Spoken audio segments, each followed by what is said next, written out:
reka rero nurugire bayikaze rero muri uyu mwanya nge muri kubana n'inkurikiye Imana Theogene ndetse kandi ndajya gukomeza kubasaba kandi subscribe kuri Nono Official TV kugira ngo tujye tubana buri munsi. Twibutsa cyane rero nuko abadepite bagize komisiyo ishizwe kugenzura imikoreshereze y'imari n'umutungo bya leta PAC bagaragaje impungenge bafite ku mihanda yubakwa ariko igatangira gusanwa nyuma y'imyaka mike imaze kubakwa. Byagarutsweho ku wa 14 Ugushyingo 2025 ubwo abagize iyi komisiyo bagiranaga ibiganiro na Minisitiri w'ibikorwa remezo ari kumwe n'umuyobozi wa RTDA ku myanzuro y'inteko rusange y'umutwe w'abadepite yo kuwa 28 Gicurasi 2024 itarakizwe mu bikorwa uko bikwiye. Mu bibazo byibanzweho ni ibishingiye ku buziranenge bw'imihanda yubakwa ugasanga irashyirwamo ibirema itaramara kabiri, hakibazwa impamvu y'ibyo ngibyo ituma wenda ibyo byose bishobora kuba byabaho. Raporo y'umugenzuzi mukuru w'imari ya leta yagaragaje ko mu mihanda 30 yafashweho urugero 10 ingana na 33% itari yujuje ibipimo by'ubukomere ari nabyo byatumye hashyirwamo biriya biremo.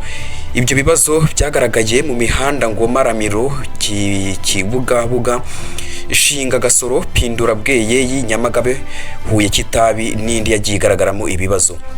Depite Karidijabo Baritremi yavuze ko imihanda ijya kubakwa iba yakorewe inyigo bityo bitakabaye byumvikana uburyo isenyuka itaramara kabiri.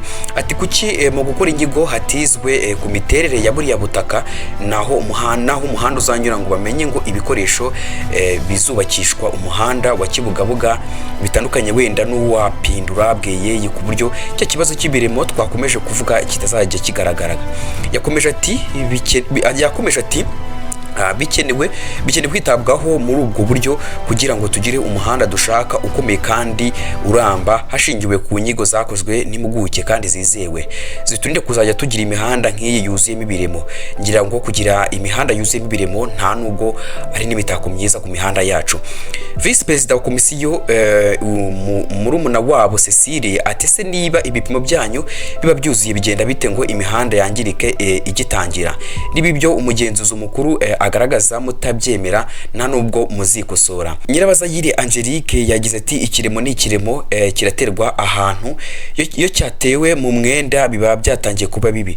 Rero twongere dushyira imbaraga mu kugendana mu guherekezanya mu bikorwa by'umuhanda kuko birapfira mu bikoresho, birapfira mu ikurikirana bikorwa. Bibaye byiza hajya hapimwa ibikoresho mbere yuko babizana.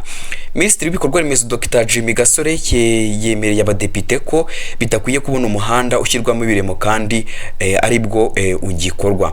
Ati reka twemeranye ko bidakwiye kubona umuhanda ushyirwamo ibiremo ukimara kuba wakubakwa. Wavuga ko ahakiri ikibazo hashingiwe ku bantu ku giti cyabo kurusha uko ari ibikoresho bikoreshwa.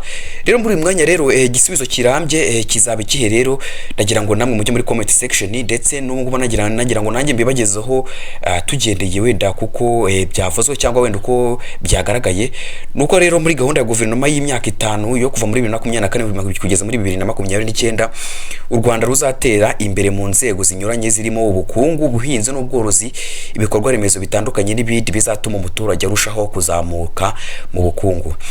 Biteganyijwe ko muri ibyo hazubakwa hanasanwe ibirometero birenga 300 by'imihanda ku rwego rw'igihugu, ibirometero birenga 500 by'imihanda y'imigenderano bizakorwe mu rwego rwo korohereza abahinzi n'aborozi kugeza umusaruro n'ibindi bicuruzwa ku masoko yabo. Umuyobozi mukuru wa RTDA Munyampenda yagaragaje ko hari gushyirwa imbaraga mu kunoza inyigo no kubaka ubushobozi hagamijwe kwirinda ko ibibazo byagaragaye mu kubaka imihanda byakomeza kugaragara. Yavuze ko ku bibazo bishobora guterwa n'imiterere y'ibihe hari gukorwa inyigo y'igihe kirekire ngo ku gipimo cy'imvura hakorwa igenzurwa ry'imvura ishobora kuzagwa mu myaka irenga igihumbi mu gihe mbere harebwaga gusa ku myaka 100. Minisitiri Dr Gasore yagaragaje ko iyo bigaragaye kumuko umuhanda wangiritse utaruzura igiciro cyo kubusana gitangwa na rwiyemeza mirimo wawubatse ariko ko ari ibintu bidakwiye. Ati nubwo ikiguzi cyo gusana kijya kuwubatse uwo muhanda ariko ntabwo biba bishimishije. Ni iyo magambo uyu Dr Gasore Jimmy yavuze, nuko ati twumvikanye n'abadepite ko nka Minisiteri y'Ibikorwa Remezo na RTDA twongera imbaraga cyane mu bijyanye n'ubugenzuzi, kubera ko akenshi biterwa n'ibitarakozwe neza mu gihe umuhanda wakorwaga.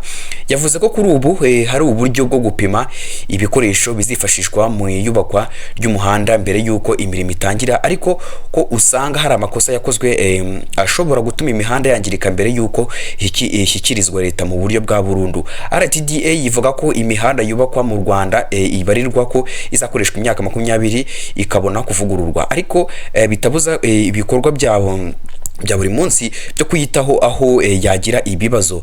Gusa hari imihanda nka Kigali Muhanga, Huye, Kigali Rwamagana, Kayonza n'indi imaze imyaka irenga 25 ikoreshwa itaravugururwa, ari nayo usangamo ibinogo byinshi. Minisitiri Gasore yemeje ko hagiye kuzanwa imodoka n'imashini zizajya zifashishwa mu kugenzura ubuziranenge bw'imihanda, kandi zitwezweho kugira uruhare rukomeye mu gutuma hubakwa imihanda ikomeye kurushaho. Ati haje imodoka ifite ubushobozi bwo kunyura ku muhanda ikagenda ipima udasenye kandi ikaguha amakuru muri ako kanya. Ibyo bifasha cyane cyane ku muhanda ukiri kubakwa utashyirwaho kaburimbo ya nyuma. uhanyura mbere yuko ishyirwaho kugira ngo niba hari igikosorwa gikorwe. Depite Niwe Mahoro Wasila yavuze ko iyo modoka izagikoreshwa mu gusuzuma ubukomere bw'umuhanda izaba igisubizo, ariko yemeza ko ikwiye gukoreshwa mu buryo buboneye bugamije gukemura ikibazo mu buryo bwa burundu. Rero nuko nahanga ducumbikiye amakuru yacu, ndetse kandi jya muri comment section kugira ngo tujye tubana buri munsi. Rijye muri Kimana Theogene, icyo nababwira nuko buri mwanya tuzajya tubahereza amakuru ari kugaragara ndetse kandi updates. Ndabakunda cyane kandi Imana ikomeze ibarinde.